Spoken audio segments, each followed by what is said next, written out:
Listo, ahora sí. Muy bien, chicos, buenos días con todos. Vamos a dar inicio a esta presentación, que es muy interesante este tema sobre fármacos anticonvulsivantes. Si tienen alguna pregunta, duda, por favor, en el transcurso de la clase me van preguntando. Ya, es un tema bastante amplio y por eso voy a abordarlo directamente, ¿ya? Entonces, comenzamos.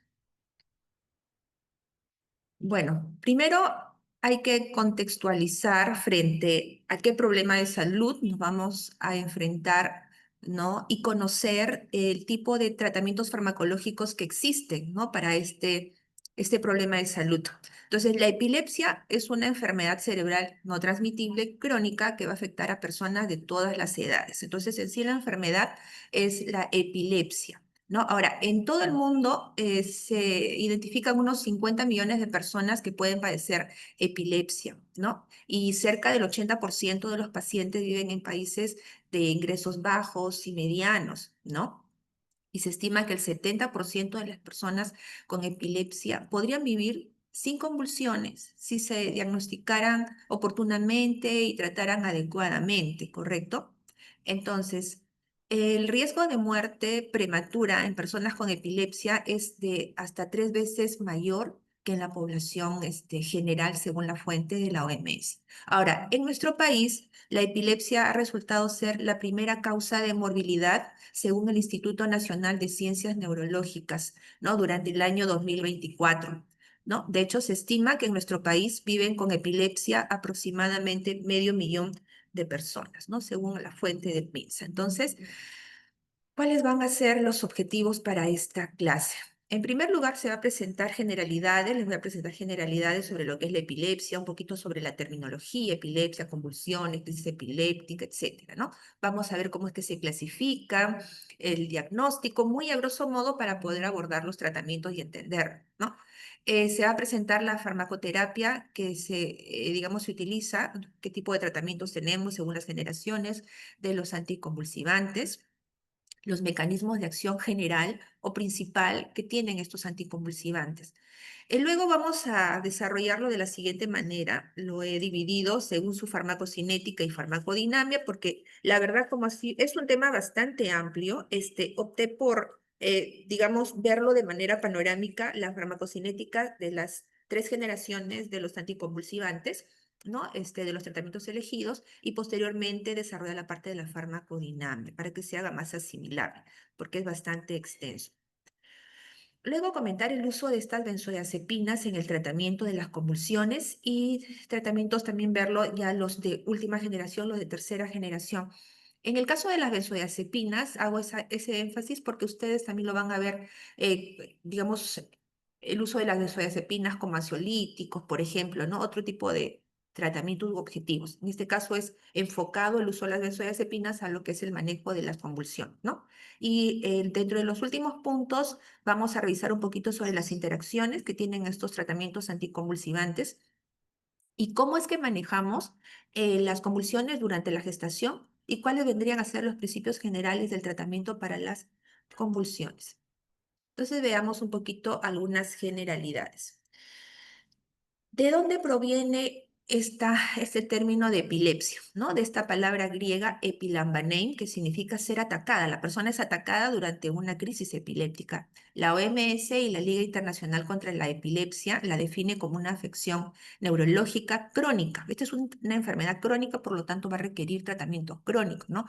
Va a ser estas crisis que se van a presentar como consecuencia de la epilepsia, van a ser recurrentes, repetitivas, ¿no? De fenómenos paroxísticos, o sea, inician de una manera súbita, ¿no? En la vida del paciente, ¿no? Y esto tiene que ver mucho por unas descargas desordenadas y excesivas de las neuronas cerebrales, ¿no? Ahora, la epilepsia es una enfermedad crónica, como les estaba mencionando, que se caracteriza por la presencia de episodios críticos recurrentes que se denominan crisis epilépticas. Entonces, la epilepsia como enfermedad va a originar que se presenten crisis epilépticas que pueden ser de qué tipo de origen: motor, sensitivo, autonómico, psíquico. ¿no? Las de origen motor son las que nosotros de repente podemos percibir más fácilmente en el paciente, son estos movimientos que comienzan a presentar los pacientes, ¿no? Durante estas crisis epilépticas.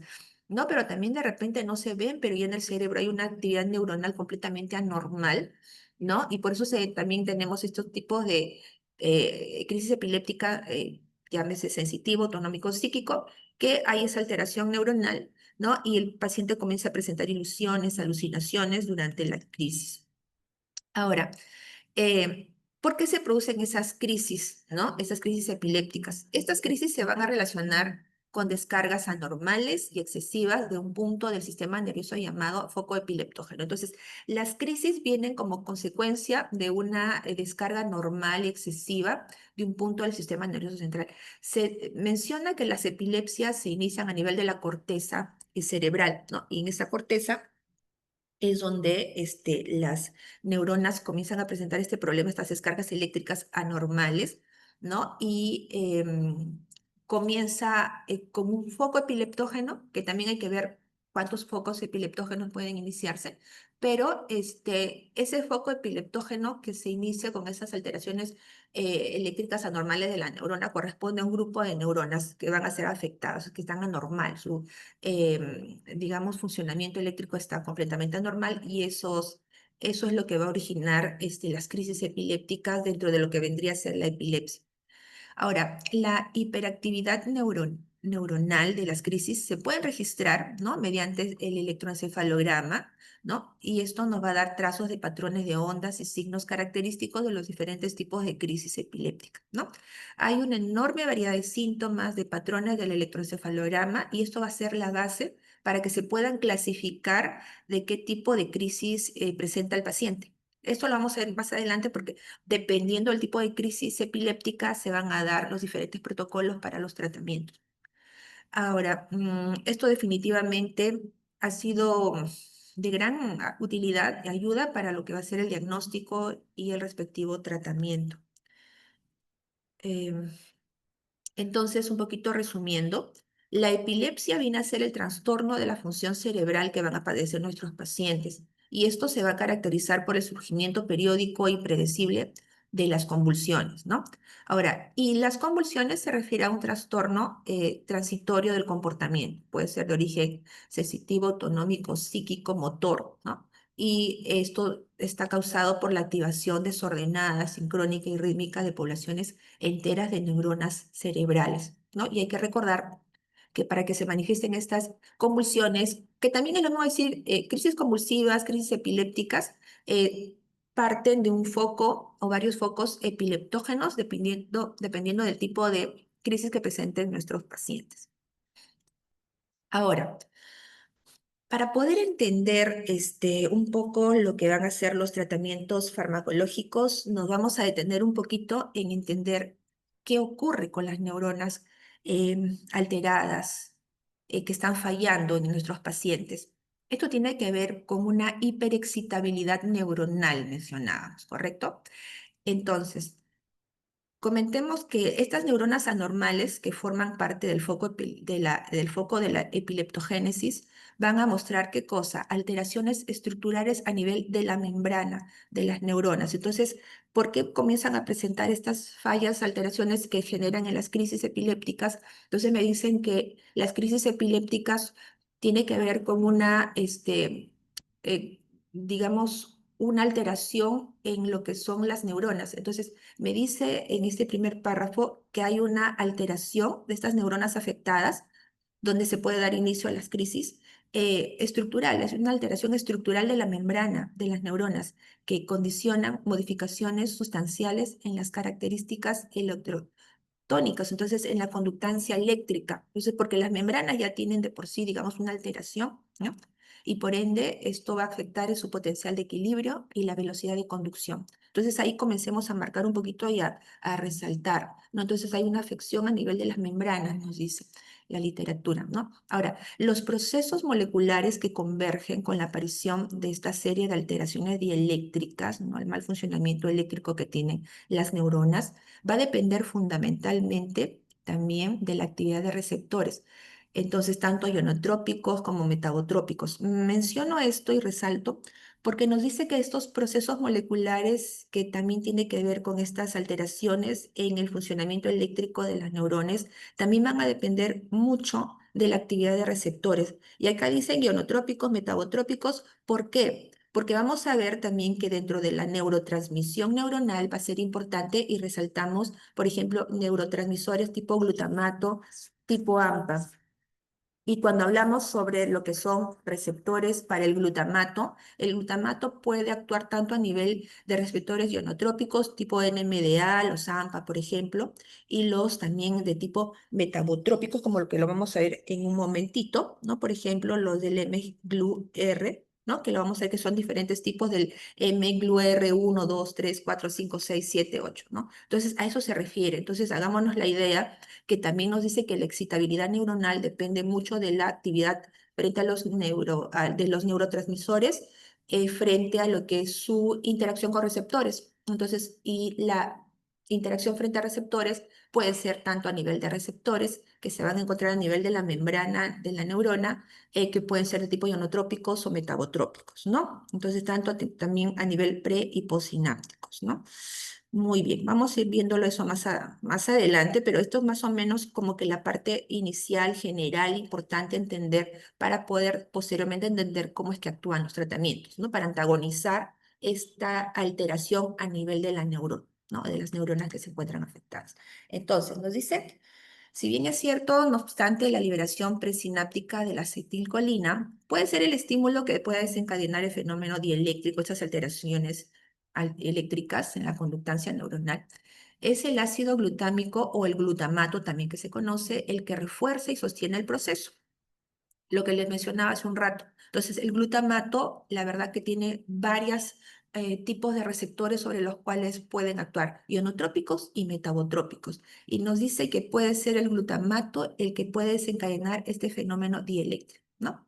Ahora, cuando la interneurona facilitadora libera glutamato y esta actúa sobre un receptor específico, se activa una proteincinasa que al promover un influjo sostenido de calcio da lugar a la formación del complejo calmodulina, ¿no? El que estimula a su vez otros receptores facilitadores que además pueden incrementar lo que es la liberación de más neurotransmisores al medio. Es decir, va a ser importante, ¿no? El ingreso de calcio a nivel presináptico para que, como que ya conocemos, el calcio va a ayudar mucho para que pueda hacer la liberación y en este caso a nivel central de lo que sería el glutamato.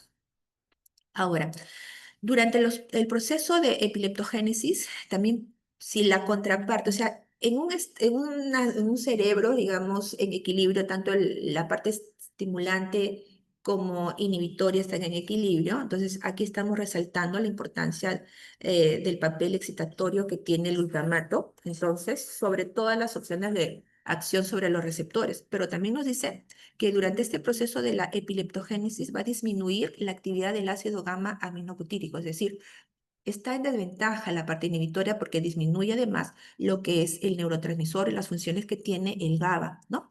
Que como neurotransmisor inhibe la actividad de las neuronas postsinápticas, ¿no? En condiciones homeostáticas. Entonces ahí ya vamos viendo un poquito a nivel molecular el desequilibrio que puede estar ocurriendo en ese cerebro del paciente epiléptico que puede llevar a la iniciación de este foco epileptógeno que va a dar como consecuencia las crisis epilépticas dentro de lo que sería un paciente epiléptico, ¿no? Ahora, al disminuir la liberación o síntesis o bien disminuye el número de receptores postsinápticos también sobre los cuales va a actuar este GABA se refiere, ¿no? Decrece la electronegatividad del potencial de equilibrio, ¿no? Entonces, menos inhibición, entonces va a decrecer la electronegatividad del potencial de equilibrio y permitiendo que estímulos de menor intensidad desencadenen la despolarización de la membrana con la consecuente formación de potenciales de acción que se propagan rápidamente a través de las neuronas postsinápticas. ¿No? Entonces acá, de la misma manera, el incremento, entonces podemos ir concluyendo, el incremento de la excitabilidad de la neurona postsináptica promueve a su vez la liberación de ácido glutámico y aspartico y eso va a dar definitivamente mayor excitabilidad neuronal. Ahora, eso es un poquito la parte inicial de qué cosa es lo que estaría produciendo esa hiperexcitabilidad neuronal en nuestros pacientes, ya en esencia. Ahora, esas alteraciones neuronales que se presentan en el paciente, la pregunta sería ¿por qué? ¿Por qué ocurren? ¿No? ¿Cuál es la causa? ¿Cuál es el origen de las epilepsias? Entonces, según la etiología, se conoce que puede ser de dos tipos, primaria o secundaria, o lo mismo decir idiopática o sintomática. El de tipo primario idiopático vendría a ser la causa principal, digamos, de la mayoría de pacientes, así que el 60-70% de las personas que presentan epilepsia deben, digamos, a una etiología de origen lamentablemente desconocido. No se conoce por qué es que un paciente es epiléptico, ¿no? Se puede iniciar entre los 5 años y los 20 años de edad y nunca se identifica por qué. Se dice, ¿no? Que podría tener algún componente genético, podría ser, ¿no? Pero esto no se conoce con exactitud. El porcentaje menor de la causa de las epilepsias, que es el de tipo secundario sintomático, el 30-40 de las personas que la padecen, aquí sí hay una causa que se identifica, que es el que ha originado, digamos, en las convulsiones, ¿no? Puede ser anormalidades congénitas, postraumáticas, alguna lesión cerebral, ¿no? Básicamente de tipo ocupativa, tipo tumores, abscesos o quistes, ¿no? Enfermedad vascular también, trastornos degenerativos, infecciones, ¿no? Como el VIH, la meningitis, encefalitis, toxoplasmosis, criptococosis, tuberculosis, algunos tipos de causas que sí se conocen, como acá vemos, ¿no? De tipo cerebral ocupativa, que son tumores, ¿no? Que pueden dar origen también a las crisis epilépticas. Claro, aquí en este caso, digamos, el inicio del tratamiento tiene que ver con tratar el origen de las convulsiones. Poniéndolo en sencillo, ¿no? De repente puede una persona que no se ha controlado bien la fiebre, no puede originar convulsiones. Entonces hay que tratar la fiebre para poder evitar esas crisis, ¿no? Entonces igual acá. Entonces, eso es según la etiología, ¿no? Ahora, la mayoría vemos que lamentablemente no se conoce el origen de las convulsiones, qué cosa es lo que produce las convulsiones en nuestros pacientes. Entonces, el siguiente punto es, una vez que ya, digamos, partimos de la etiología que se desconoce, en fin, digamos, asumamos que es la mayoría de los desconocidos, del 60-70% de la población, entonces hay que ver cómo se está manifestando esta crisis. Es decir, si habíamos considerado que las convulsiones se originan a nivel de la corteza cerebral, no en otras estructuras del sistema nervioso como tálamo, tallo encefálico, cerebelo, entonces es a nivel de la corteza, hay que ver qué lado, qué hemisferio es el que va a presentar, digamos, el inicio de la convulsión a través de los focos epileptógenos, ¿no? Entonces, por ejemplo, para ir clasificando según el tipo de convulsiones, ¿no? La clasificación de las crisis epilépticas o convulsivas pueden ser convulsiones que van a presentar nuestros pacientes de tipo parciales o de tipo generalizados. Parciales, por ejemplo, que se inicia solamente en un lado del hemisferio, acá dice, por ejemplo, en este esquema, convulsión parcial en el lóbulo derecho. Y las generalizadas, aquí sí, ocupan ambas, los focos epileptógenos van a ocupar ambos hemisferios, ¿no? Por eso acá dice convulsión parcial con generalización secundaria. Ambos hemisferios son los que van a presentar focos epileptógenos. Entonces, las convulsiones parciales a su vez se pueden subdividir en simples, complejas y parciales con convulsiones que van a generarse o de las parciales simples pasan a ser tónico-clónicas generalizadas de manera consecutiva. Y las convulsiones generalizadas pueden ser de tipo crisis de ausencia, mioclónicas y tónico-clónicas. Aquí me voy a detener un poquito porque no les comentaba lo siguiente. Miren, todo lo que les estoy mostrando hasta este momento, bueno, la mayoría, y sobre todo este tipo de clasificación, lo he recogido de Goodman y Hillman para tener una base para poder abordar la parte farmacológica. Aquí vamos a aprender los tratamientos farmacológicos que tenemos para el manejo de las convulsiones, que es finalmente lo que se trata son las convulsiones. Esto debemos entender que es un poco más complejo, definitivamente es mucho más complejo. En clínica ya verán con mayor detalle, pero estoy tomando como referencia esta literatura para que, y digamos, aquí nos da las bases generales de lo que son los tipos de crisis y según este tipo de clasificación se van a dar algunos protocolos con qué tipo de tratamientos comenzar, ¿no? Para poder pasar a revisar los tratamientos que se utilizan para los diferentes tipos de crisis. Entonces, esto es dentro de las clasificaciones más sencillitas, ¿no? Para poder abordar la parte farmacológica. Entonces, en función a esta literatura, lo estoy trabajando. Ahora, yo tengo que, ¿por qué tengo que revisar así rápidamente el tipo de crisis para poder, poder abordar posteriormente los tratamientos? Para tener un conocimiento general básico sobre lo cual vamos a atacar, ¿no? Con los tratamientos. Entonces, por ejemplo, habíamos hablado que las convulsiones parciales donde el foco epileptógeno puede iniciar en un lado del hemisferio y salvo la última podría propagarse al otro hemisferio. Las convulsiones parciales se dividen en parciales simples, ¿no?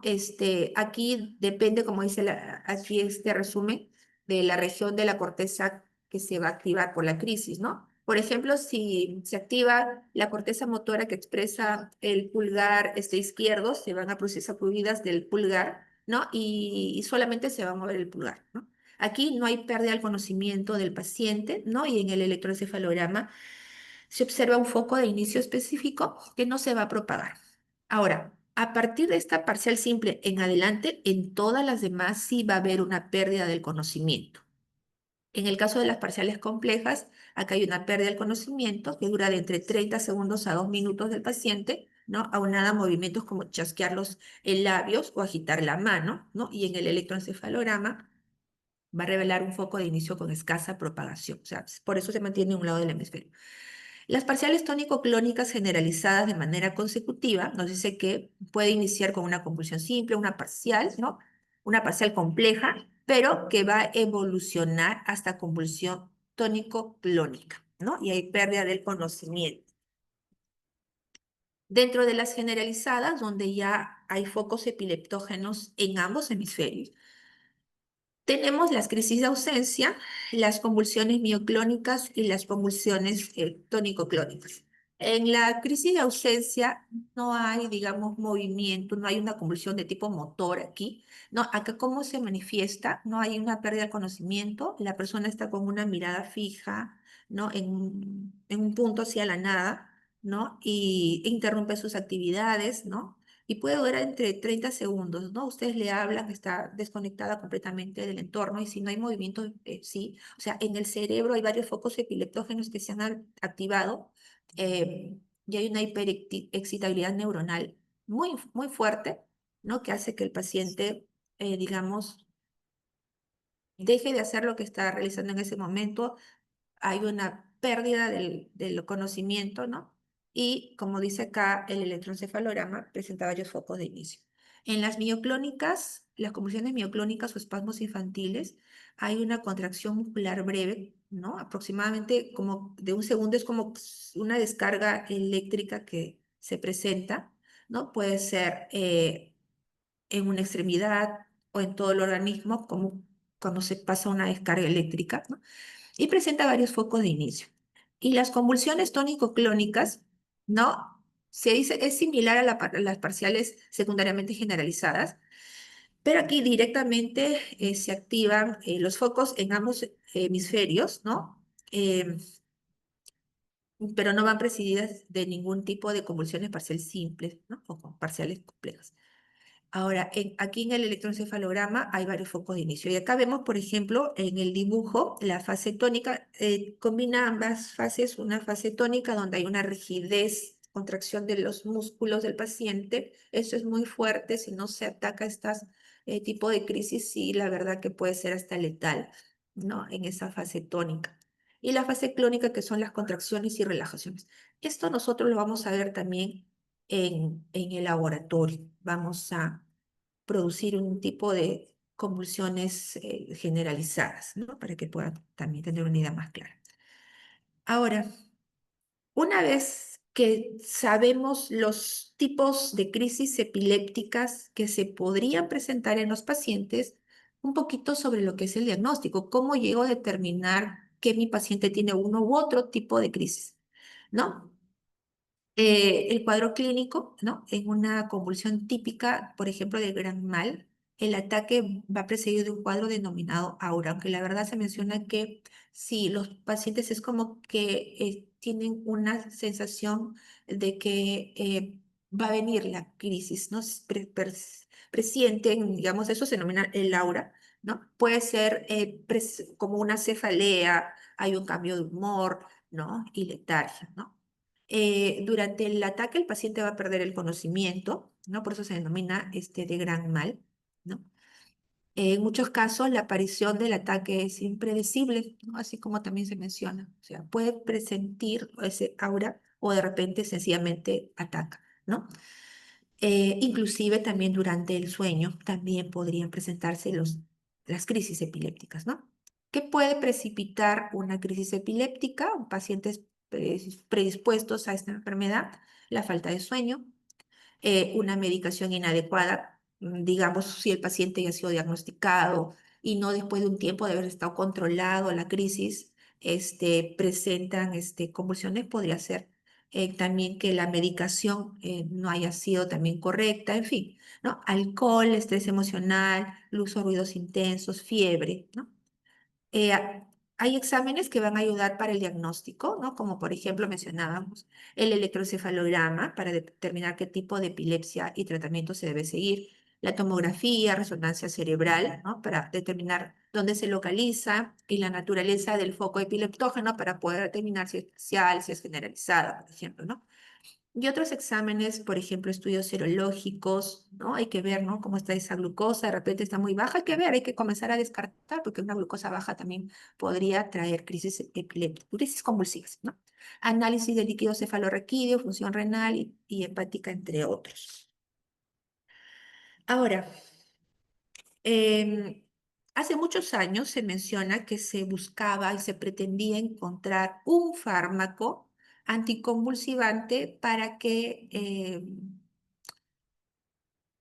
pudiera tratar cualquier tipo de crisis epiléptica, ¿no? Pero ya con los años se vio que esto no era posible.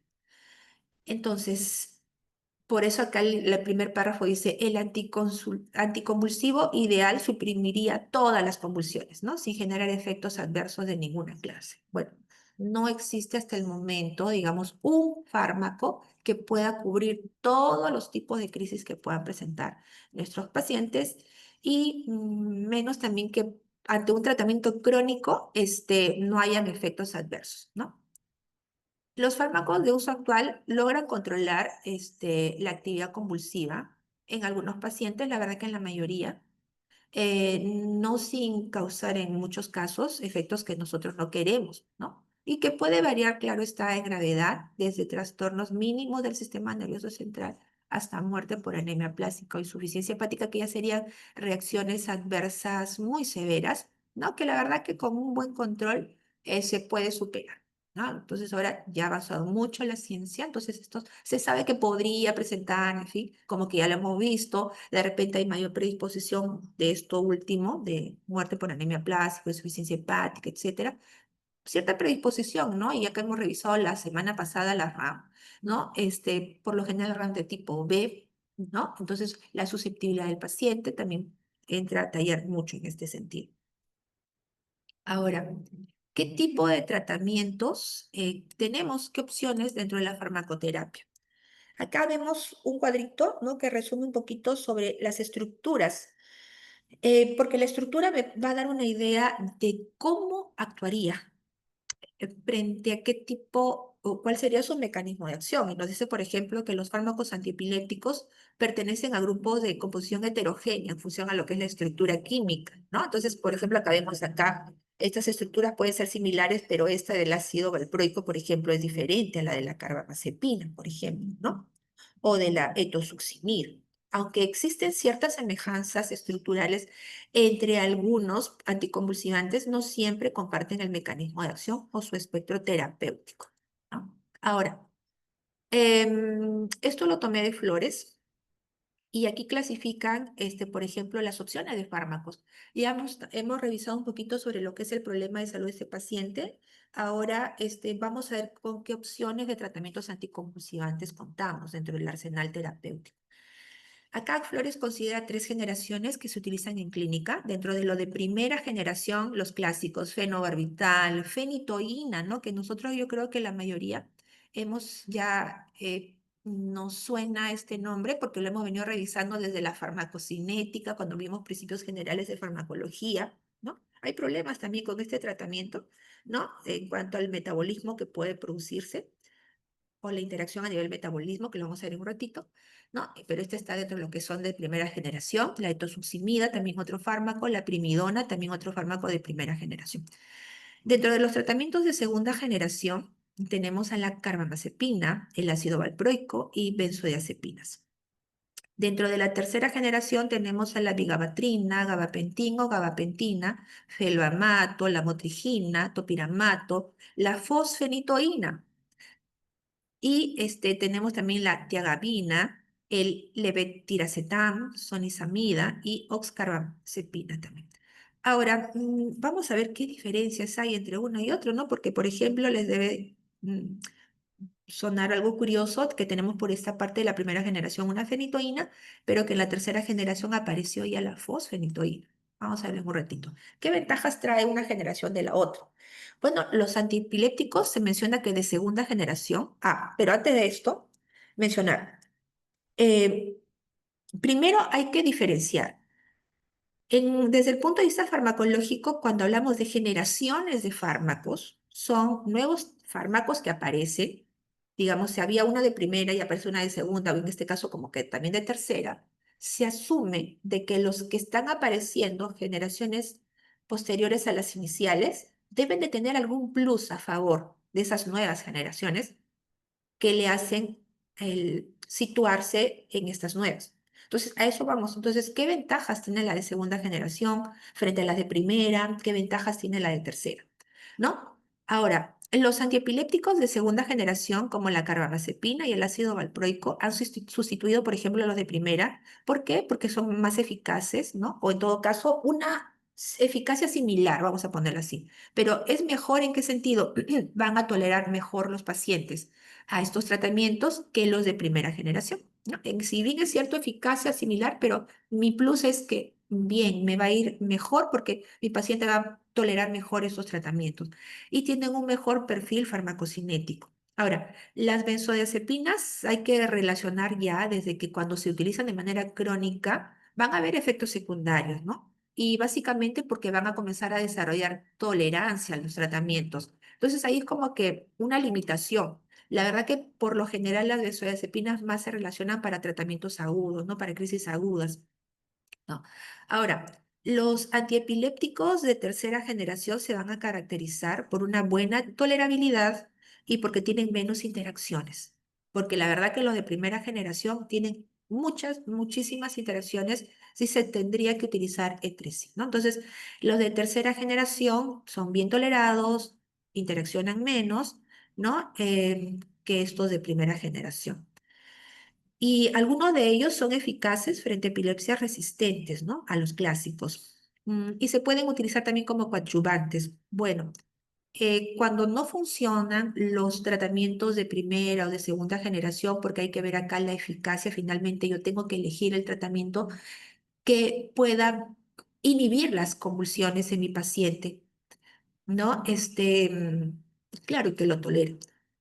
Hay que considerar que dentro de los objetivos del tratamiento de las convulsiones, primero el fármaco que nosotros vayamos a elegir para el tratamiento de nuestros pacientes debe suprimir lo que sean las crisis epilépticas, suprimir, ese es el objetivo, que lo que yo elija logre suprimir las crisis y en segundo lugar dentro del objetivo es que ese fármaco que está logrando suprimir la crisis no afecte la actividad o la vida diaria de mi paciente, que no limite su actividad. Si ese paciente logra cubrir, digamos, inhibe las crisis, pero inhibe por completo y afecta por completo la vida diaria de mi paciente, no sería un tratamiento muy, muy adecuado, la verdad.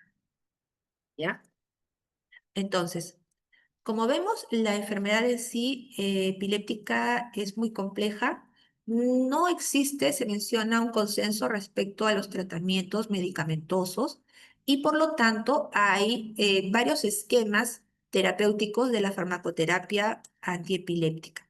Como les mencionaba, tomé esto de Goodman y Hillman y por ejemplo acá van a ver lo que está muy parecido a las crisis que hemos considerado al inicio para poder entender un poquito cuál es lo que se sugiere como tratamientos de primera línea y de segunda línea.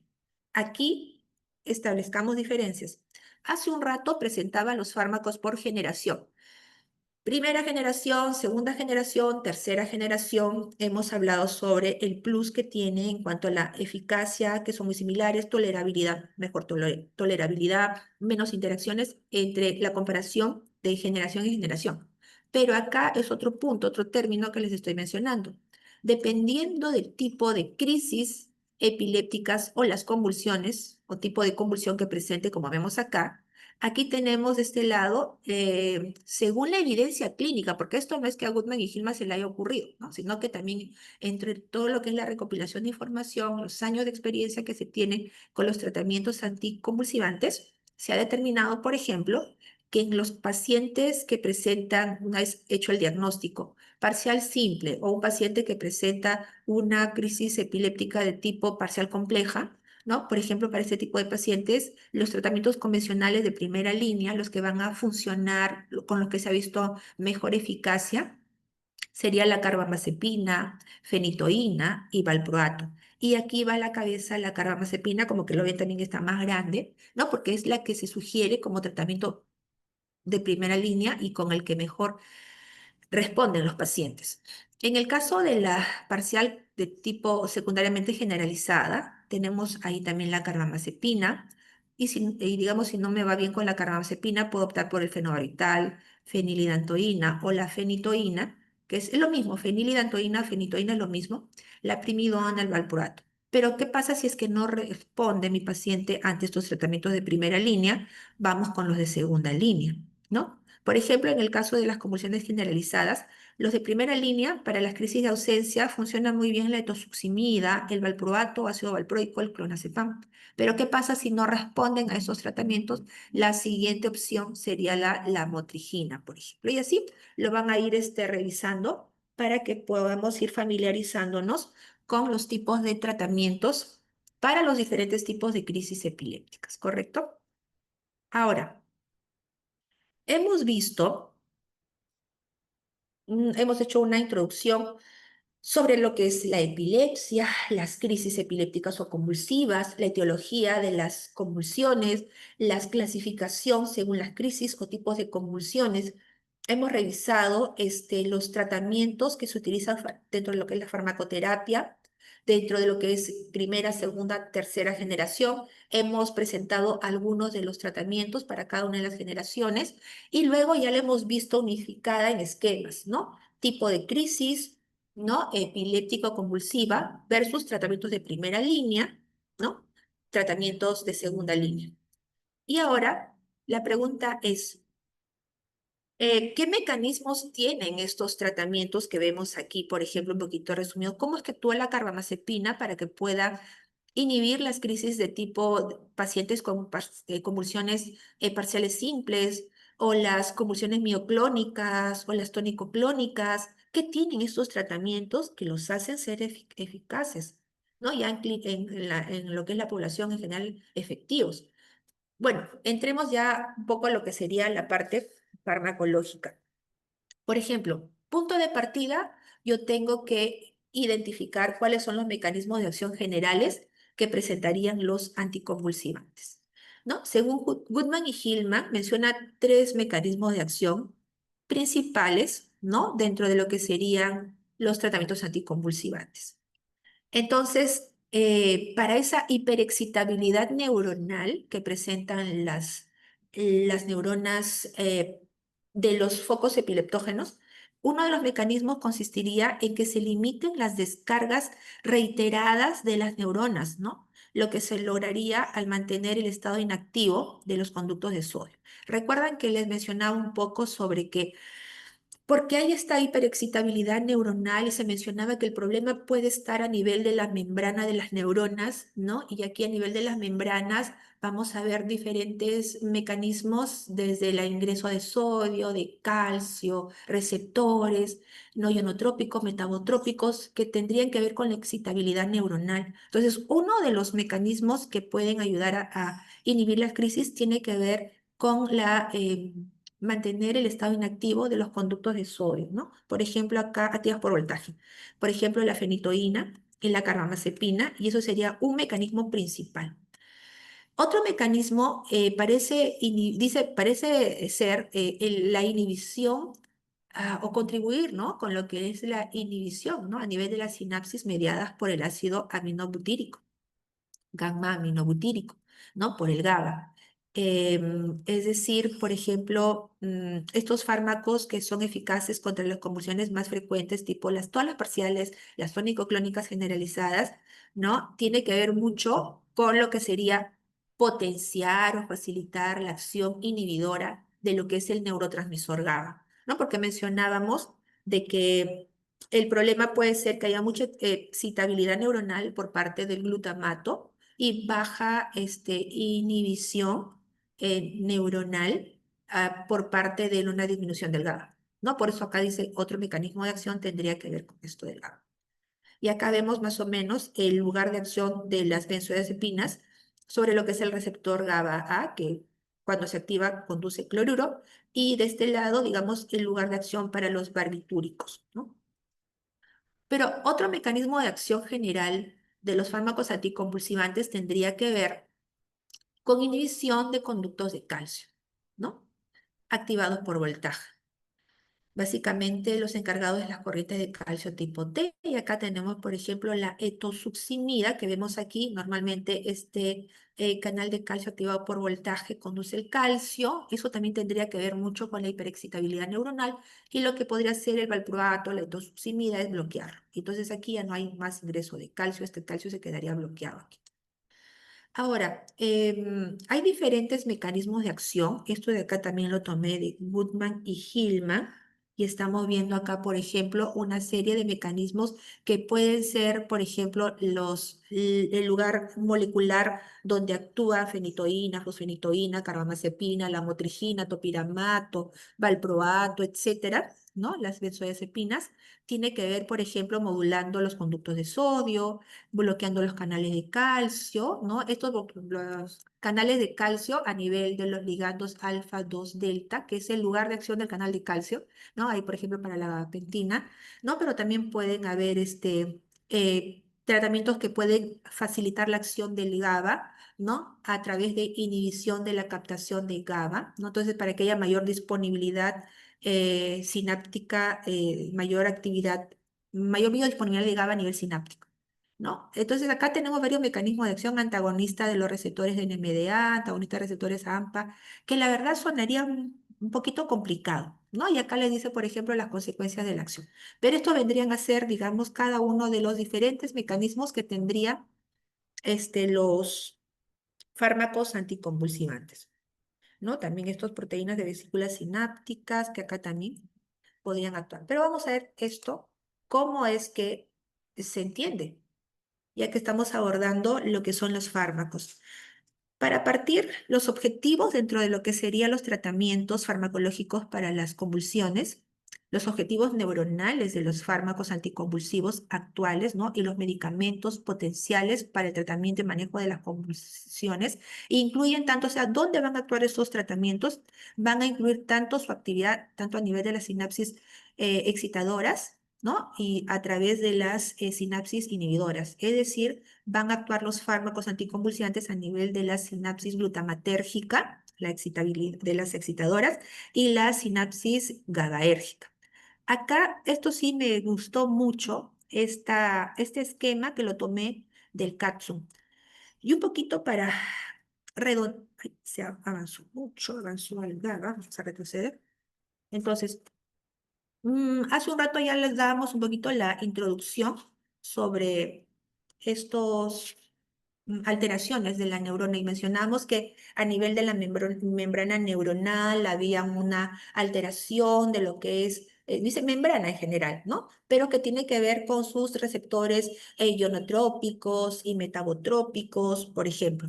Aquí estamos en la sinapsis glutamatérgica. Neurotransmisor, el glutamato. Entonces, ¿qué podría pasar aquí?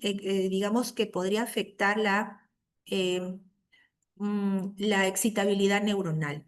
Bueno, para comenzar, el glutamato puede actuar tanto a nivel de receptores NMDA, AMPA, por ejemplo, que lo vemos acá a nivel postsináptico, ¿no? Y sea los receptores NMDA, los AMPA, por ejemplo, en el caso de los NMDA, básicamente cuando se activan estos receptores postsinápticos, contribuye con el ingreso del calcio, ¿no? En el caso de los AMPA, contribuye con el ingreso de sodio. Ahora, pero a nivel presináptico, mm, tiene que ver mucho también esa excitabilidad neuronal a través, por ejemplo, de los receptores, no, receptores no, son canales de sodio activados por voltaje, ¿no? Como por ejemplo vemos acá el sodio, ¿no? El calcio activado por voltaje, canales de calcio activados por voltaje, canales de potasio, y los mencionaba, tiene que ver básicamente una alteración sobre estos canales que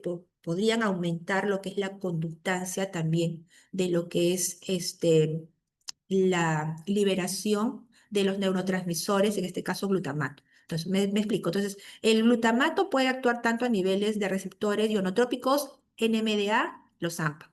Pero a su vez, el glutamato puede actuar sobre sus receptores metabotrópicos. Por ejemplo, acá a nivel presináptico tenemos el receptor mGlu-R2, ¿no? Que también tiene que ver mucho con la modulación de la cantidad de glutamato.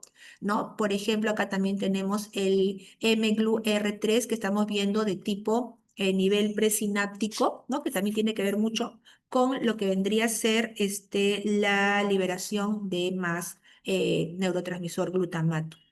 ¿No? Y asimismo, por ejemplo, importante para la liberación de este neurotransmisor excitador o excitatorio, que tendría que ver con esta proteína que vemos aquí. Casi no se ve muy bien, acá lo tengo más claro. Esta proteína de vesículas sinápticas, proteína de vesículas sinápticas, que ayuda también a la liberación de más neurotransmisor, glutamato, ¿no? Entonces, y acá también tenemos el receptor mGlu-R7, el 8 también, ¿no? Que tendría que ver también con una inhibición de neurotransmisores glutamato. Entonces, y aquí tenemos también un sistema que transporta y recapta glutamato. Es un sistema de transporte de recaptación de glutamato, el EAAT, por ejemplo, ¿no? Bueno, entonces, esto es bueno recordarlo, identificarlo, porque son dianas muy importantes para poder mantener equilibrado, digamos, la excitabilidad neuronal por parte del glutamato, ¿no? Entonces, hay excitabilidad si hay una activación, por ejemplo, de estos receptores postsinápticos NMDA o AMPA, o favorece, digamos, esta liberación de glutamato a través de esta proteína, ¿no? Esta proteína de vesículas sinápticas, el ingreso de sodio, de calcio, estos receptores metabotrópicos, mGlu-R2, entonces tiene que ver mucho con favorecer a que haya, lo vamos a poner así un poquito en resumen, liberación y la activación de la actividad del glutamato, ¿correcto? Entonces, en el caso de la contraparte, ¿no? ¿Qué pasa a nivel de la sinapsis inhibitoria, que vendría a ser GABAérgica? Bueno, aquí en puntitos rojos vemos al neurotransmisor GABA, ¿no? Y así como habíamos hablado hace un momento, ¿no? Para el caso de la sinapsis glutamatérgica, acá, por ejemplo, vemos a esta proteína de vesículas sinápticas que también contribuye con lo que sería la liberación de este GABA, ¿no? O acá también hay otro punto, y todo lo que estoy resaltando son puntos de acción que tendrían los mecanismos de acción, la GABA transaminasa o el GABA-T, que sería una enzima responsable de la degradación del GABA. Entonces, si hay menos inhibición en unas neuronas hiperexcitables, podría ser un buen punto de acción e inhibir a la enzima que la degrada. ¿Correcto?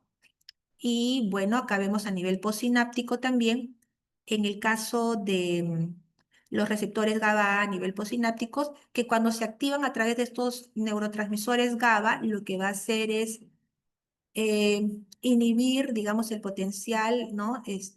A nivel de la membrana postsináptica, va a producir hiperpolarización postsináptica y al haber, porque acá al activar los neurotransmisores GABA, estos neurotransmisores GABA al receptor GABA, va a aumentar la conductancia de cloruro y al aumentar la conductancia de cloruro puede promover la hiperpolarización postsináptica que puede ayudar a la menor excitabilidad neuronal.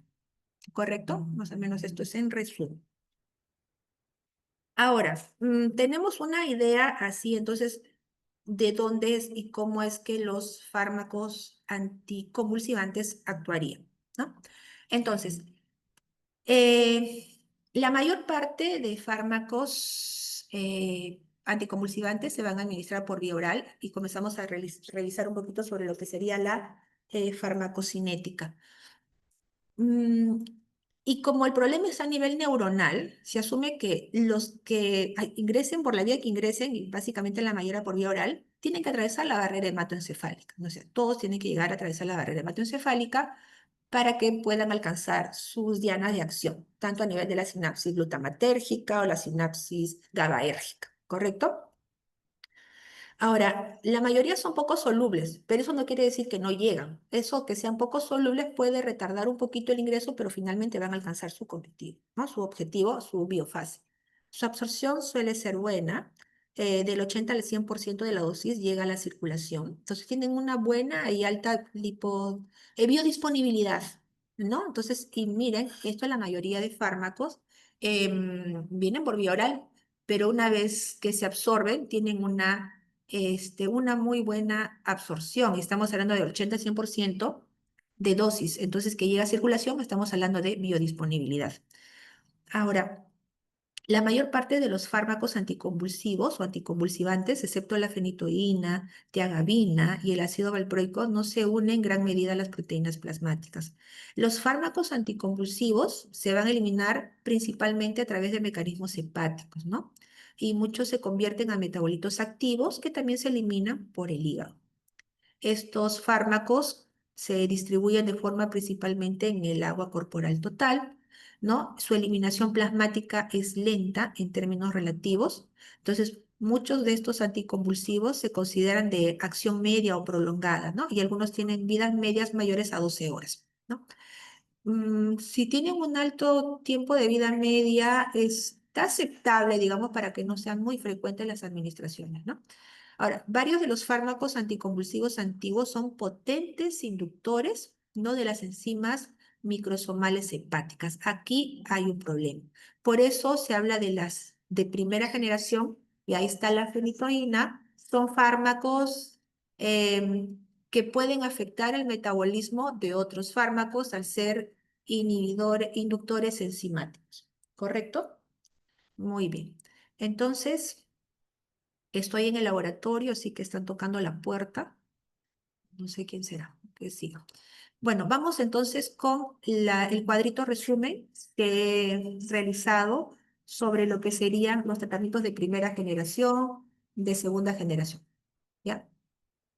Vamos a un ratito, chicos. Mira, un rato voy a ver.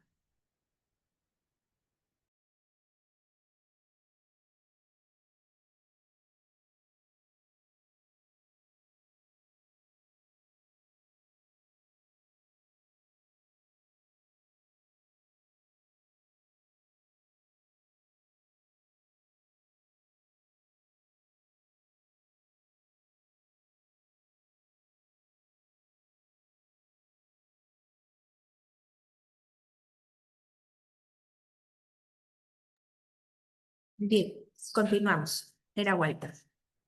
Bueno, entonces les decía, me desconcentra. Esta tablita lo elaboré pensando en facilitarnos la vida y facilitarles la vida, porque la farmacocinética de los anticonvulsivantes es muy amplia. Y he tratado de agarrar lo más importante, lo más esencial de cada uno de los fármacos según generación. Y acá, por ejemplo, tenemos a los de primera generación, la fenitoína, tosuximida, fenobarbital, primidona.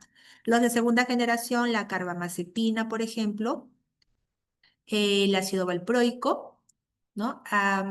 También tenemos acá al diazepam dentro de las benzodiazepinas de segunda generación.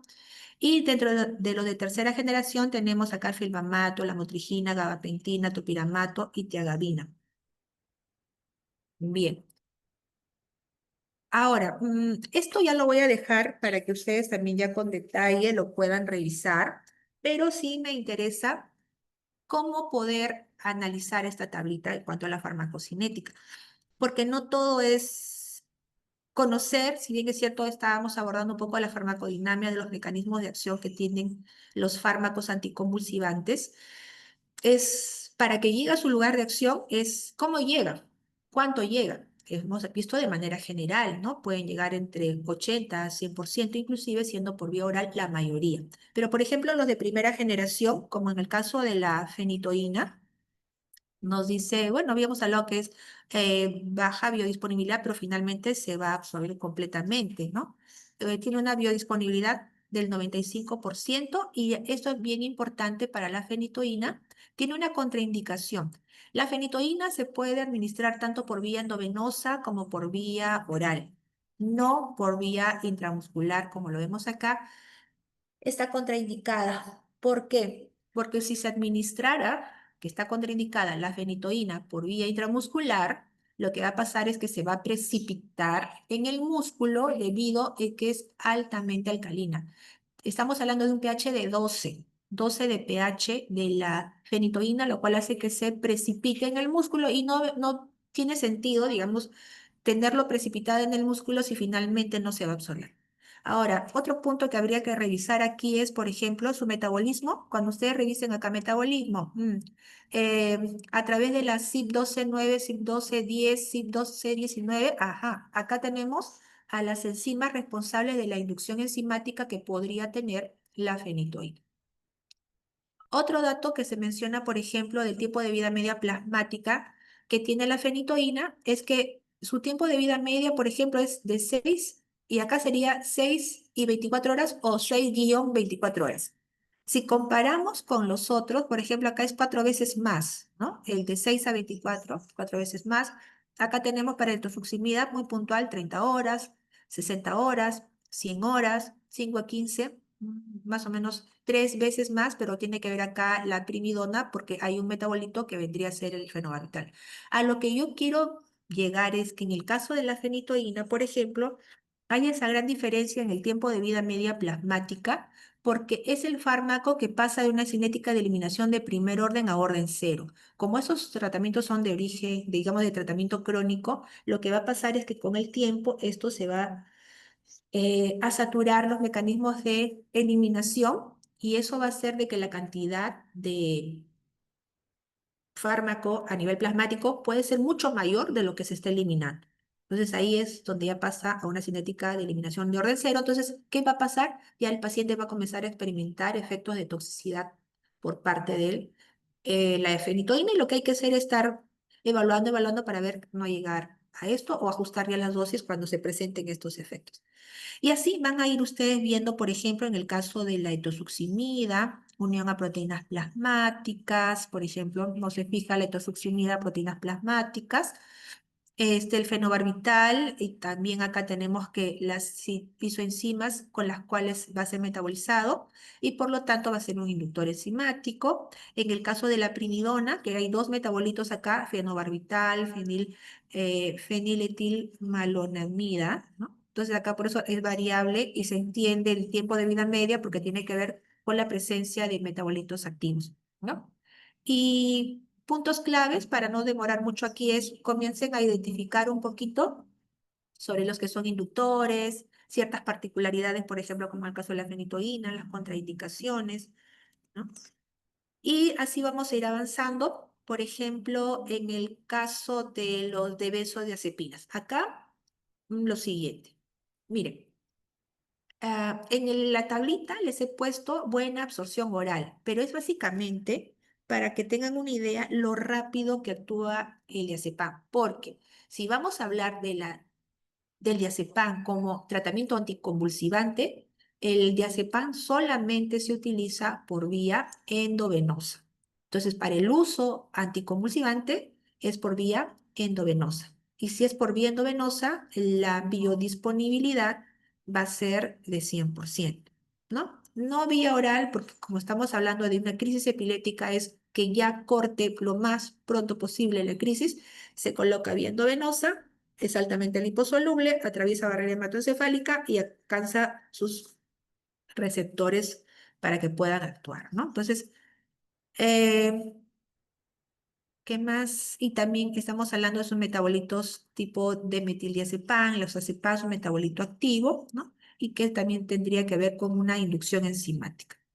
De tercera generación, acá vemos algunos de los tratamientos, como mencionábamos, y si vemos acá, en el caso del felbamato, podría producir una inhibición enzimática. Cuando dice que no tiene, digamos, una reacción de tipo citocromo, no tiene efecto enzimático, es que no son inductores ni inhibidores enzimáticos, ¿no? Acá igual, por ejemplo, la motrigina, la gabapentina, que son fármacos que no tienen que ver con una inducción o inhibición enzimática. Bien, entonces ya lo voy a dejar para que lo puedan ir analizando y por el tiempo, chicos, y continuamos. Eso es en cuanto a la farmacocinética. Acá, en el caso, antes que pase a otro punto, miren, acá aparece la fosfenitoína. Como se vio que había un problema con la fenitoína, que tiende a precipitarse en el músculo, se produce lo que es la fosfenitoína. La fosfenitoína es un fármaco que tiene un pH de 3, entonces es más ácido.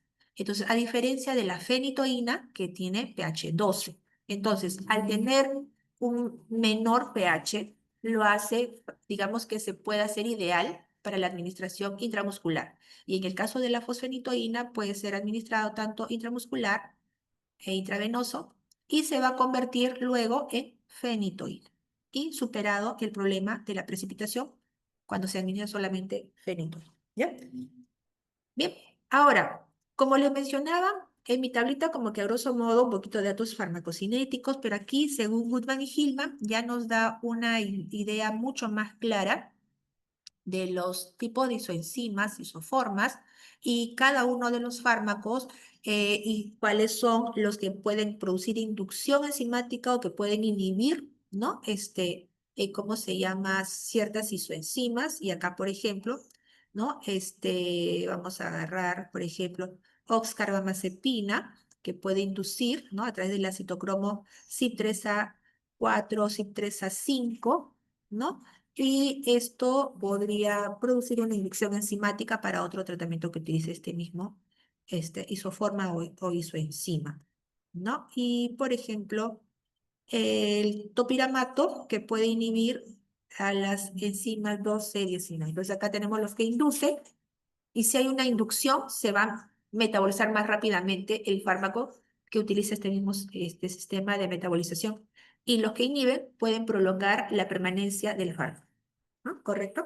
Entonces, ahí tenemos otro punto para poder tenerle una visión sobre los inductores e inhibidores. Cerrado lo que es la parte de farmacocinética, la siguiente parte es farmacodinamia y tiene que ver cómo actúan los tratamientos, ¿no? Entonces, ante diferentes tipos de mecanismos de acción que pueden producir las crisis epilépticas. En el caso de la fenitoína, ejerce su acción anticonvulsivante sin que cause depresión general del sistema nervioso central. Entonces, eso es bueno porque no va a limitar la actividad ni la vida diaria de mi paciente. Nos dice el mecanismo de acción igual que la carbamazepina, que ahora lo vamos a ver, ¿no? En este caso, por ejemplo, el mecanismo de acción de fenitoína, en el canal iónico activado por voltaje de sodio, tenemos dos compuertas, que es una compuerta de activación y una compuerta de inactivación.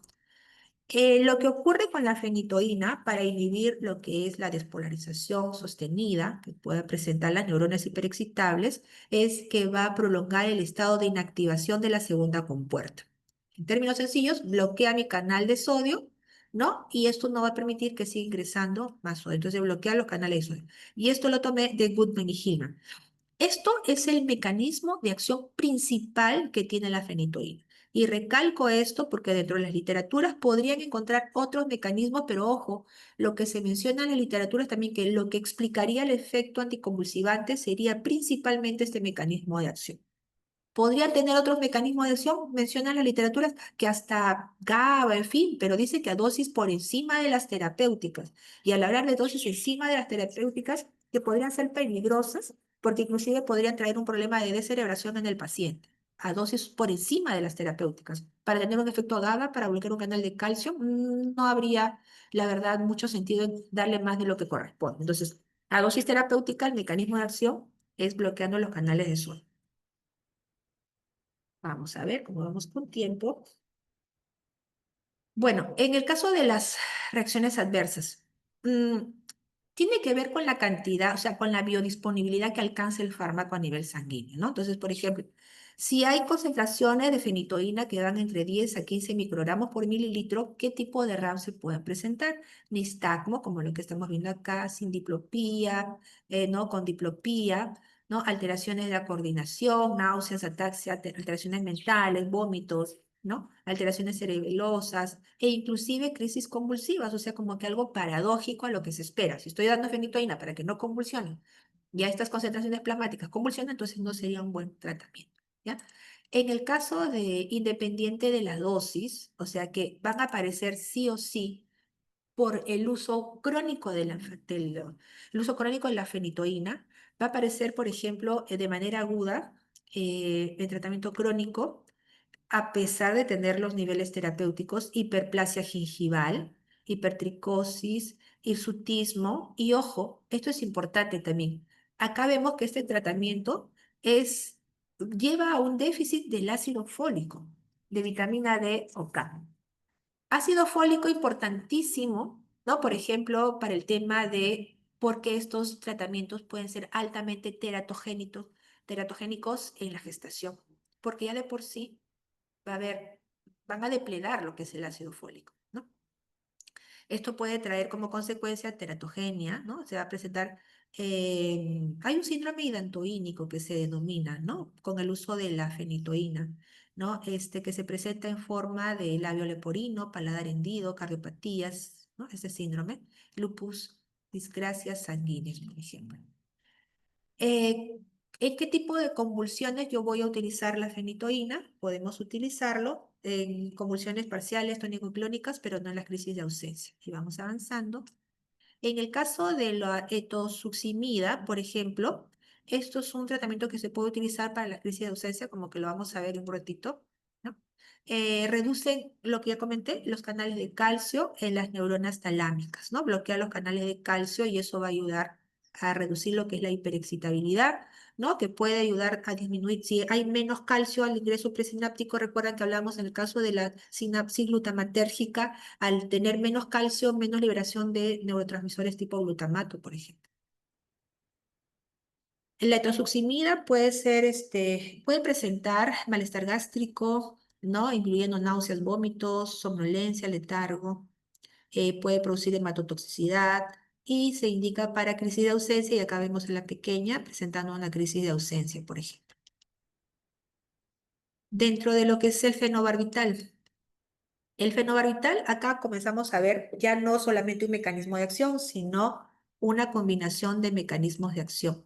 Por ejemplo, en el caso de los barbitúricos, que en este caso de todos los barbitúricos que pueden haber, se quedó, digamos, con el fenobarbital, porque se confirmó, se comprobó que podría tener efectos y que tiene efectos anticonvulsivantes, es máximos efecto anticonvulsivante, pero a dosis inclusive inferiores a las que se requiere para hipnosis. Estos son tratamientos hipnóticos también, pero no quiero que esté completamente aletargado mi paciente. Entonces, las dosis que se utilizan inferiores a las que se requerirían para hipnosis son las que funcionan para los tratamientos anticonvulsivantes.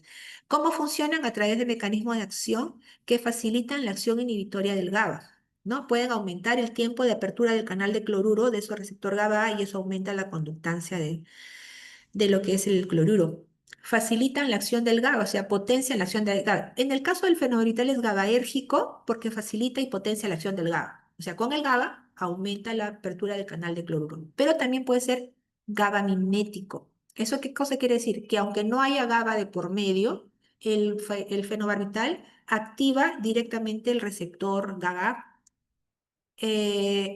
y eso también es lo que hace que tengas, si comparamos el margen terapéutico entre el fenobarbital y las benzodiazepinas, en el caso, por ejemplo, del fenobarbital es peligroso porque, y es más estrecho que las benzodiazepinas porque directamente con GABA o sin GABA, va a tener, va a mimetizar la acción del GABA. Entonces, eso lo hace también un poco peligroso, ¿no?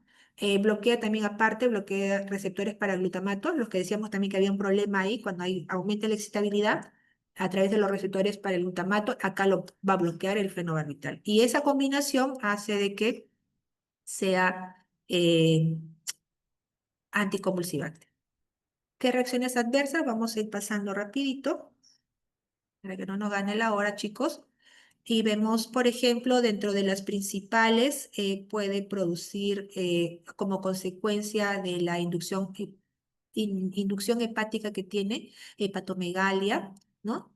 Puede producir también un déficit de vitamina D, ácido fólico y sobre todo también adicción y tolerancia. Barbitúricos, benzodiazepina, recuerden siempre, en tratamientos crónicos van a dar tolerancia y por lo tanto también adicción o farmacodependencia. ¿En qué caso se puede utilizar? Para convulsiones tónico-clónicas de tipo generalizadas, las parciales. Cuando dicen parciales, me estoy refiriendo a parcial simple, compleja y secundariamente generalizada. Y para convulsiones febriles también. En el caso de la primidona, el que tenía dos metabolitos, ¿recuerdan? El mecanismo de acción de la primidona inhibe la conductancia de sodio y potencia la acción del GABA, ¿no? Que puede producir somnolencia, ataxia, ¿no? Excitación en niños, confusión en ancianos y se va a indicar para convulsiones parciales, todas las parciales y convulsiones tónico-clónicas de tipo generalizadas. En el caso de la carbamazepina, es muy parecido como es la fenitoína, ¿no? Y acá algo bien interesante es que bloquea los canales de sodio, voltaje dependiente, ¿no? Prolonga la inactivación de estos canales, o sea, se mantiene más tiempo bloqueado a nivel de la segunda compuerta de inactivación. Y nos dice que va a producir una inhibición del canal que va a ser dependiente de voltaje, es decir, produce mejor este bloqueo en células despolarizadas, ¿no? Y también es dependiente de la frecuencia, inhibe mejor los canales que se abran y se cierran continuamente. Cuando hay una despolarización extraordinariamente intensa, entonces allí es donde va a bloquear mejor la carbamazepina, ¿no? Esto menciona que sea relativamente selectiva para neuronas hiperexcitadas y que a concentraciones terapéuticas no modifique la excitabilidad celular normal. Es como un imán, ¿no? Es como que mientras más apertura y cierre de esos canales de sodio, que son en esas neuronas alteradas, allí es donde mejor va a bloquear la carbamazepina, ¿no? Y cuando está en la apertura y cierre normal, digamos, de esas canales de sodio, no lo afecta. Y eso, bueno, es selectivo, entonces, para neuronas hiperexcitables. Dentro de la RAM puede producir diplopía, ataxia, malestar gastrointestinal y como que vemos que las reacciones adversas a nivel del gastrointestinal son ya como que muy comunes, ¿verdad? Van a indicarse en convulsiones tónico-clónicas generalizadas, las crisis parciales simples, complejas y un uso diferente a las convulsiones que también se podría utilizar para neuralgia del trigémino dentro de lo que sería el manejo del dolor, básicamente neuropático, ¿no? Ahora, los de segunda generación, y como estamos escuchando, chicos, mm, mi recomendación es relacionar en los mecanismos de estos tratamientos, verlo como un todo.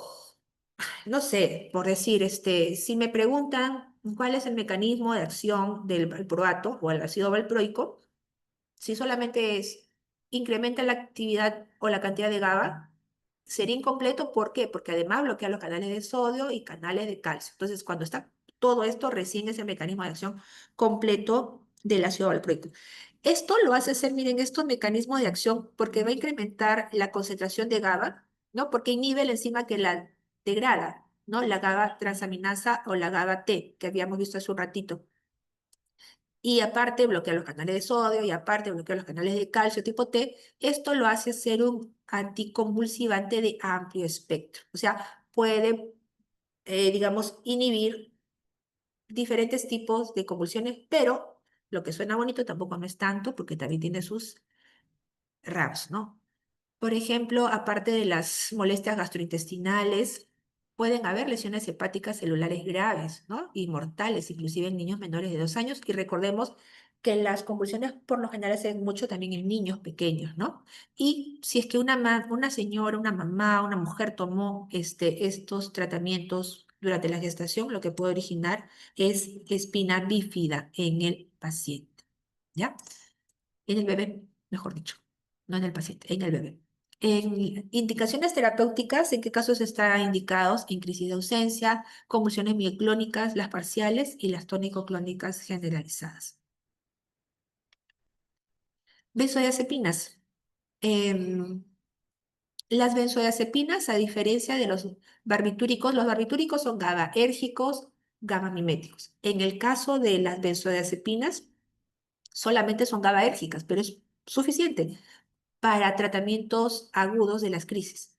Em, en este caso, a diferencia de los barbitúricos que aumentan el tiempo de permanencia, este de acá, digamos, aumenta la frecuencia de apertura del receptor GABA A, ¿no? Igual aumenta la conductancia de cloruro y al aumentar la conductancia de cloruro, aumenta la hiperpolarización postsináptica y eso hace de que haya menos excitabilidad neuronal.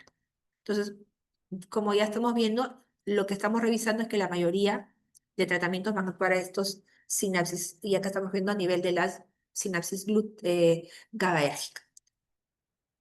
Las benzodiazepinas tenemos un problema, porque en tratamientos crónicos sí generan tolerancia y sí podrían generar adicciones. Entonces, el clonazepam es como considerado como un tratamiento de segunda línea, no va de primera, ¿no? Pero si es que no me funcionan otros tratamientos para el caso de crisis de ausencia y las mioclónicas, yo tengo que optar por estas, ¿no?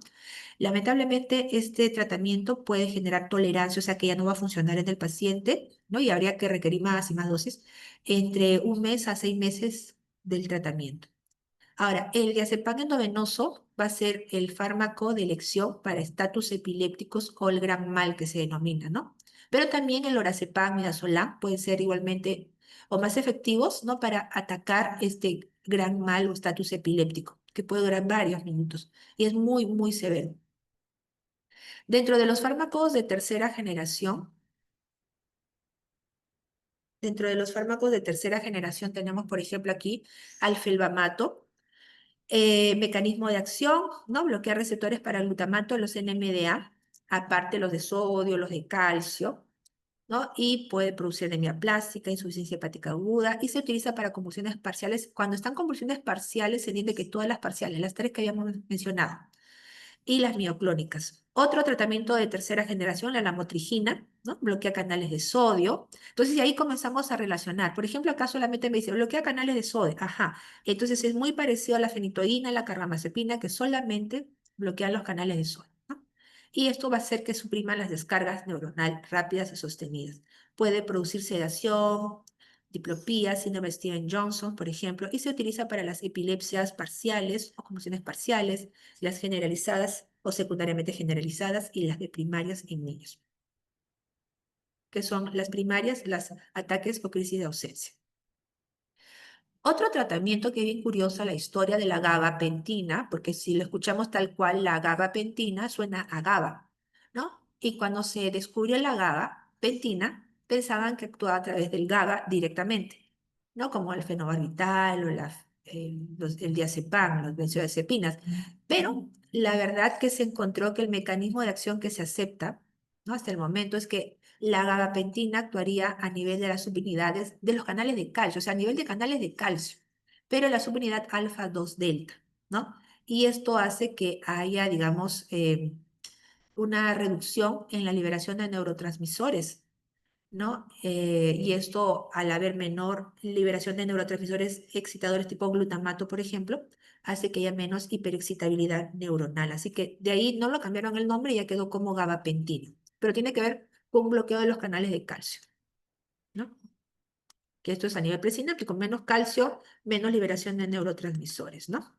Y aparte de la liberación de glutamato, también inhibe lo que es la sustancia P, norepinefrina. Y si hay una inhibición de la sustancia P, ¿por qué no aprovecharlo también para el manejo del dolor? Sí, también, y lo vamos a ver en farmacología del dolor. Dentro de las RAMS tenemos somnolencia, mareo, sensación de fatiga, vértigo, ataxia, cefalea y temblor.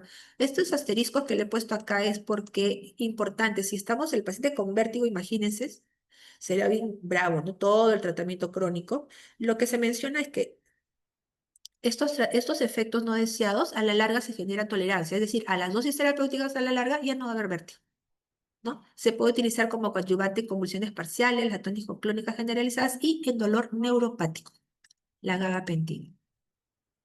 En el caso del topiramato, también es considerado, ya vemos acá, un anticonvulsivante de amplio espectro. Bloquea porque tiene varios mecanismos de acción y hemos visto que las alteraciones neuronales pueden ser muchas. Entonces acá bloquea los receptores para el glutamato, los AMPA, los canales de sodio, potencia la acción del GABA, ¿no?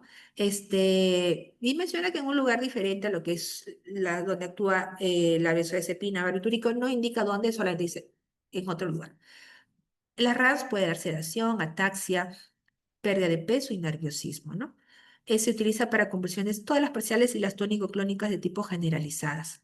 Tiagabina, por ejemplo, es un inhibidor de la recaptación de GABA. Recuerdan que también les resaltaba que hay un transportador GAT1, por ejemplo, que normalmente a nivel presináptico regresa, no a la neurona, digamos, lo que es el neurotransmisor, pero si hay menos inhibición, mejor aprovecho y lo dejo allí la hendidura sináptica más GABA para que pueda actuar. Entonces, esta inhibición de la recaptura hace que incrementen niveles extracelulares de GABA, ¿no?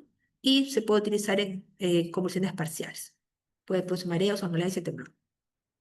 La vigabatrina, mecanismo inhibidor irreversiblemente de la GABA aminotransferasa, que también es responsable de la degradación del GABA, ¿no? Entonces puede producir somnolencia, mareos, ganancia de peso, ¿no?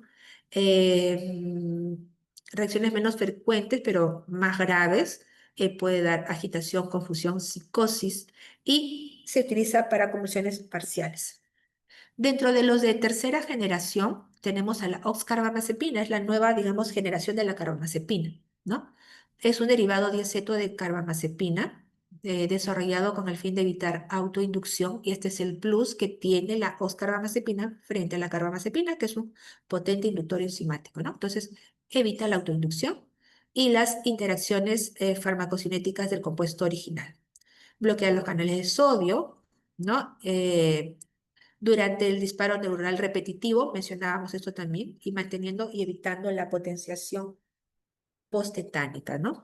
Y también un plus para la oscarbamazepina, así se señala, efectos sobre la conductancia de potasio y sobre canales de calcio de alto voltaje. Efectos adversos entre 3 a 5% de reacciones alérgicas cutáneas, 20% de pacientes se presenta hiponatremia, pero no es significativo desde el punto de vista clínico, ¿no? Y entre otros tipos de RAMS. ¿En qué casos podemos utilizar la oxcarbamazepina? En convulsiones parciales, como monoterapia y terapia también coadyuvante, ¿no? Y podría ser utilizada en convulsiones que no responden a carbamazepina. La fosfenitoína, ¿no? Que habíamos mencionado de la farmacocinética, que esta sí le puedo administrar por vía intramuscular y endovenosa. Es un profármaco. Se convierte en fenitoína por medio de las fosfatasas hepáticas y eritrocíticas, ¿no? Si se administrara rápido por vía endovenosa, puede producir arritmias, ¿no? Con o sin hipotensión o depresión del sistema nervioso central. Se utiliza en convulsiones parciales, generalizadas o generalizadas también, y cuando está indicado administrar el fármaco por vía endovenosa o intramuscular. Muy bien, vamos viendo lo siguiente. Hasta allí hemos revisado lo que sería farmacocinética, farmacodinámica, y el tiempo nos está ganando. Y vamos a ver rapidito el gran, el gran campo de las interacciones para anticonvulsivantes, resumiendo algunos puntos importantes. Por ejemplo, fenitoína, fenobarbital, primidona, disminuyen por inducción enzimática la vida media ¿de quién? Del ácido valproico y de la carbamazepina, si es que se tuvieran que utilizar juntos. El ácido valproico inhibe el metabolismo del fenobarbital, ¿no? Por lo que se requiere ajustar la dosis del fenobarbital. Ahora, otro tipo de interacción interesante. En la vida del paciente epiléptico, en algún momento, porque como esto es crónico de años, en algún momento puede tener un dolor, una inflamación, ¿no? Alguna fiebre, pero los tratamientos que pueden antagonizar estos efectos son los AINES, los antiinflamatorios no esteroideos, que cuando se utilizan, y ahí viene la parte de la interacción, y si toma el paciente que está con un tratamiento anticonvulsivante, los AINES van a desplazar a los antiepilépticos de su sitio de unión a proteínas plasmáticas, con el consecuente riesgo de intoxicación por el anticonvulsivante. O sea, los que van a ganar son los AINES. Entonces ya les había explicado también la importancia em, de la alta unión a proteínas plasmáticas. Si tiene mucha unión a proteínas plasmáticas, la fracción libre es la que actúa. Ahora, en este caso, si se toma con un AINE, va a desplazar al anticonvulsivante de la proteína plasmática y eso va a hacer que aumente su fracción libre y eso podría generar una sobredosis relativa, ¿no? En los pacientes. Fenitoína, fenobarbital y primidona disminuyen la concentración plasmática de anticonceptivos hormonales por ser los inductores enzimáticos, ¿no? Y de fármacos digitales. Em, ya habíamos mencionado que los tratamientos anticonvulsivantes de primera generación tienen muchas interacciones y sobre los que son de segunda generación, ¿no? En el caso de los de segunda generación tienen menos interacciones que los de primera, ¿no? Y en caso que se requiera asociar tratamientos, porque la idea es una monoterapia con el paciente epiléptico, pero cuando ya no funciona un fármaco, comenzar a asociar, pero ya no asociar entre tratamientos de primera generación, sino tratamientos también de segunda generación, que van a interactuar menos, ¿no? Que los de primera generación. Acá ya lo voy pasando rapidito y lo dejo también para que lo puedan revisar con más calma. Algunas interacciones, el ácido valproico con la aspirina, antiagregante plaquetario, anticoagulante warfarina. Su resultado se potencia su acción antiagregante y anticoagulante respectivamente y aumenta los niveles, en el caso de la lamotrigina, fenitoína y fenobarbital, aumenta los niveles de otros anticonvulsivos, ¿no? Bueno, en el caso del diazepam, con otros depresores del sistema nervioso central, incluidos el alcohol, pueden interaccionar, ¿no? Y potencian los efectos depresores. Ya lo dejo por tema de tiempo, chicos, para que lo puedan revisar. Y acá también tenemos varios. Por eso les decía, hay muchas interacciones que ya con calma lo van a ir revisando, ¿ya? Ahora, otro punto, ya para ir entrando en la parte final. ¿Qué hacemos, no? Con la paciente o dos situaciones, o que quedó embarazada y es una paciente epiléptica, o una paciente epiléptica que quiere tener familia. También se puede programar, eso sería lo ideal, ¿no? Con la ayuda del médico se puede programar y se puede se puede tomar una decisión, inclusive si ya está controlada algunos años la enfermedad, de hacer un retiro gradual antes de quedar gestando para que no esté expuesto el feto a ningún tratamiento anticonvulsivante. Pero si es que es una epiléptica que quedó gestando, hay que considerar lo siguiente. Hay que considerar la acción teratogénica o teratógena de los fármacos antiepilépticos, anticonvulsivantes, ¿no? Son altamente teratogénicos, ¿no? Y la posibilidad del daño fetal por hipoxia, o sea, si es que yo no le doy tratamiento anticonvulsivante, puede haber hipoxia debido a la crisis convulsiva, o sea, una crisis no controlada puede originar hipoxia en el bebé.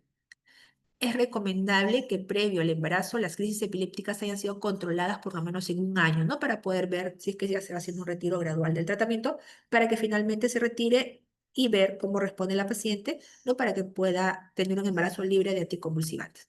Pero una vez producido el embarazo, hay que continuar, ¿no? Con los fármacos que controlaron la crisis mencionada, ¿no?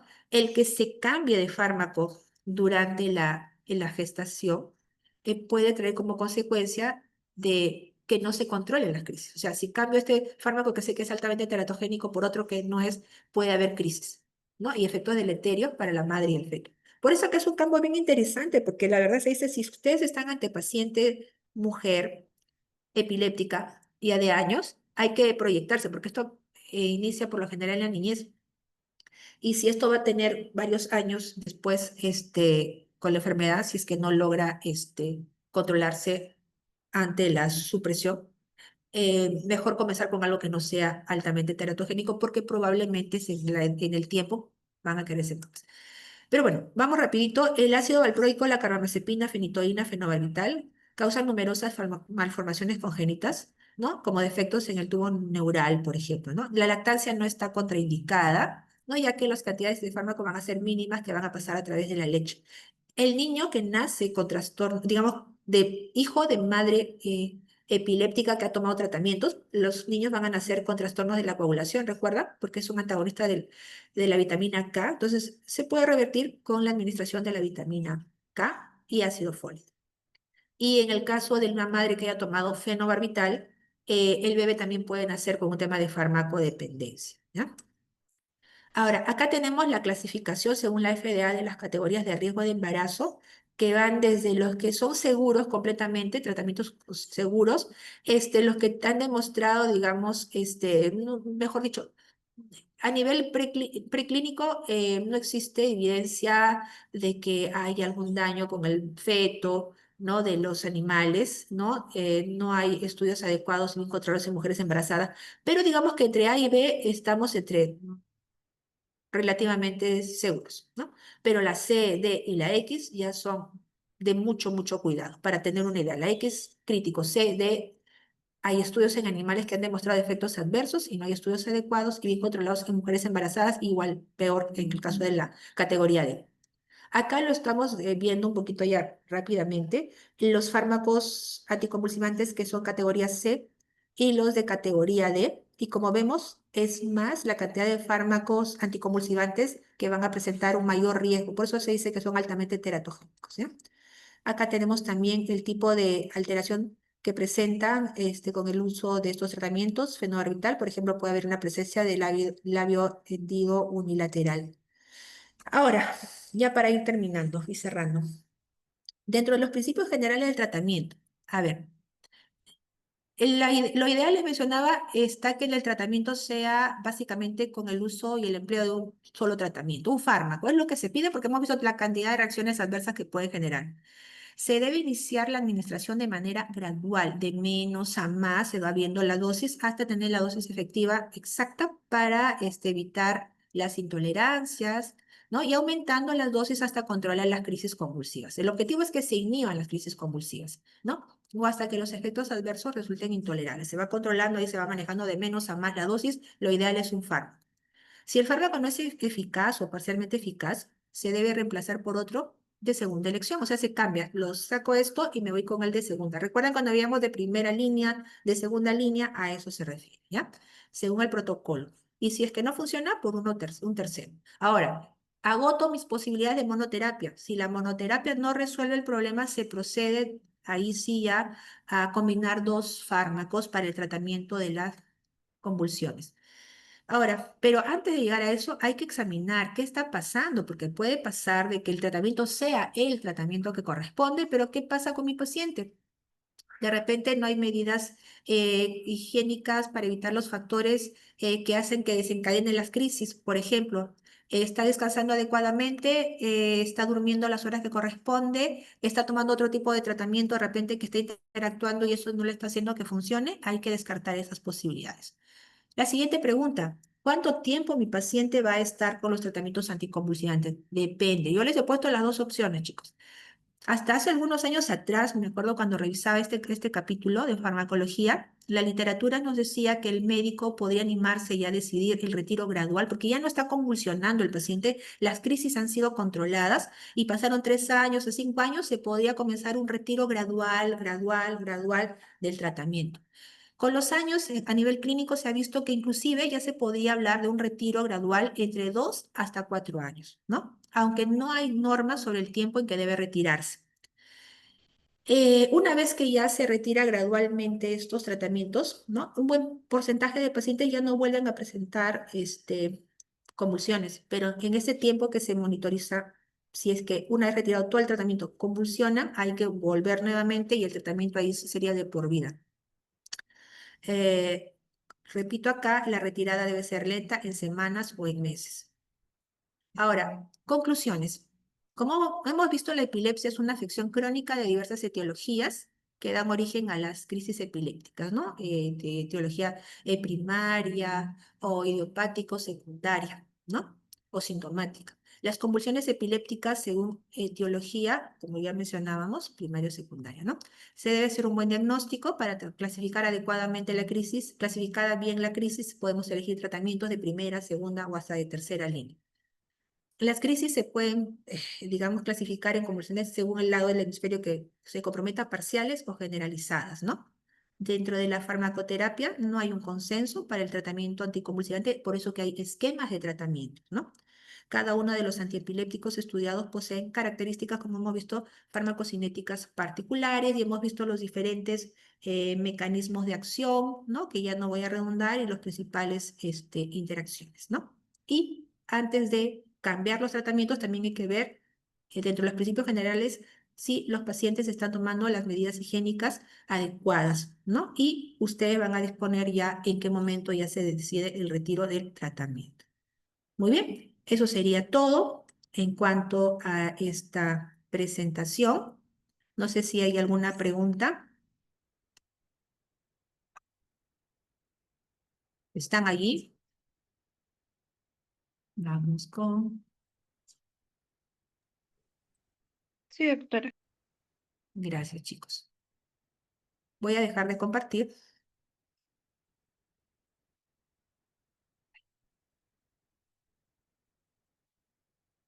y voy al chat. Muy bien, voy a compartir la asistencia.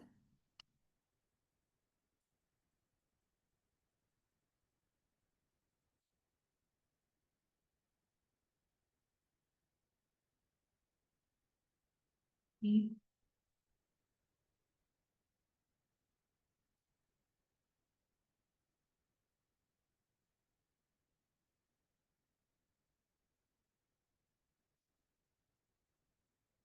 muy bien.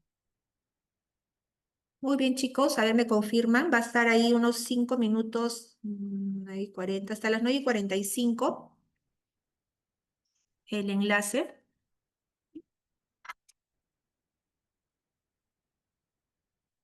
Y si no hay preguntas, ha sido un gusto. Sí, dígame. Doctora, No solo que está no se aperturado acepta. Ah, el form. gracias, gracias. Sí, lo había dejado cerrado. Ya me iba a ir. Me puedo ir. A ver, sí, no, no está aperturado. Ahorita lo voy a aperturar. Grupo 1.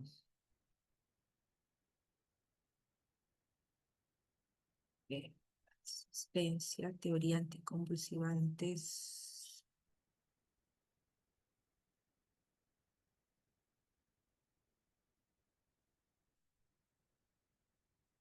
A ver, voy a dejar de grabar.